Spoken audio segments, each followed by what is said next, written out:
Imaginary friends. We've all had them. Oh, sure, we all get the occasional creepypasta about them. But, at worst, they're just a symptom of treatable mental illness. They're never actually real. And yet, right now, I'm not so sure. I don't know if it was my daughter's imaginary friend that did this to her, but what happened to my daughter, only 2 weeks ago no less, was a horrific tragedy. And I don't think the imaginary friend she had before was completely non-compliant in it. Okay, let's start at the beginning. I used to be just a normal mom. My name's Ella. My daughter, Susan, is 5. Now, she'll be 5 forever. Off topic there. Susan used to go to kindergarten outside town. We live in Blackthorn, Ohio. Her teacher, Miss Adina, actually lived 2 doors down from us, and she'd been nothing but an angel to me and my Susan, especially during this awful time. Honestly, don't know what I would do without that wonderful woman. But it was during her kindergarten that the fiasco started. I came to pick her up, and she told me she'd made a friend at school. Oh, really? What's their name? Thelma, she said cheerfully. She's invisible and lives in a giant playground world full of stars she created. At this point, I, of course, figured Thelma was imaginary. She sounds wonderful, I said. She is. Miss Adina told me to stay back and clean the toy corner during break time. At first I thought it would be boring, but then Thelma showed up and magically cleaned it, and we spent the rest of break time playing together. Susan always had such an imagination, and she was such a big talker. On the ride home, Susan described her new friend's appearance. She's black all over, and her clothes and hair are too. She's got little white dots sparkling all over her, and she says she's 7 years old. I thought it was just adorable at the time. That night, Susan came to me saying that Thelma would be staying at our house for the week, and she would be playing with her. Oh, okay, I said again, with an amused smile. The next day, Susan came home with another story about Thelma. She opened up a way to her world during break time, and we played in there all day. She said soon she's going to let me stay forever. At this point, I got mildly concerned. Susan, Thelma's imaginary. You know that, right? Susan just giggled. No, she's not. She's sitting next to me in the car right now. And she pointed at an empty seat next to her.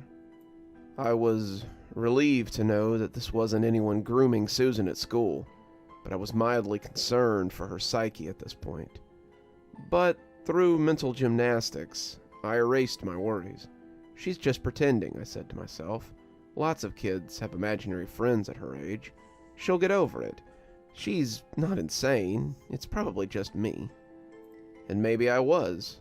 I know that I'm probably insane now.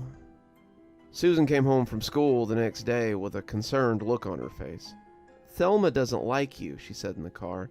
She says you're boring and always telling me what to do, and she hates that. That night, there were more mental gymnastics on my part. Thelma isn't real. Thelma isn't real, I repeated to myself over and over again. For the next few days, until the end of the week, it was normal. Susan coming home from school each day with a new story about what she and Thelma did together that day. Until Sunday. On Sunday morning, Susan told me that Thelma was going to take her to her world tonight. I didn't respond.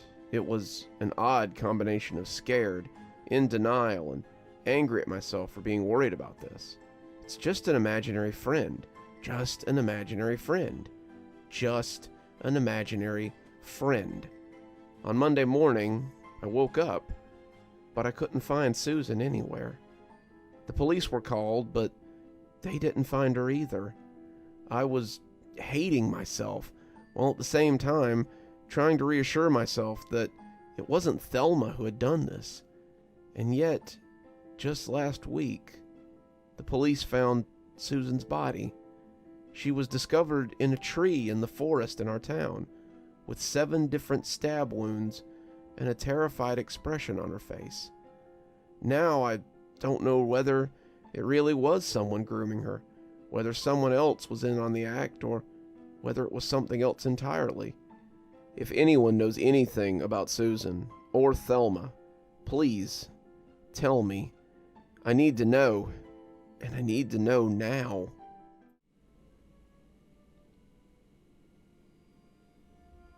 Good evening, everyone. It's me, Dr. Plague. Thank you so much for joining me for tonight's story. If you enjoyed tonight's story, why not go ahead and subscribe if you're not already subscribed? Maybe hit that notification bell so you don't miss any of the spooky stuff we do here.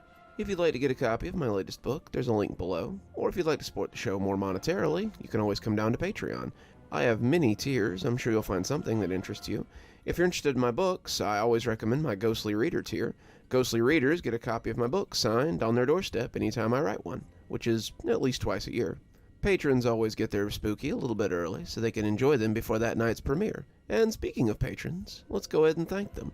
Thanks to Janet and Winters for being our Spooky Skeleton tier contributors, and thanks to Xaronana, Emily Coltsfoot, Martha, Marianne Schuler, Jennifer Damron, and Tyler Parker for being our Ghostly Reader tier contributors. Thanks guys, we just couldn't do the show without you.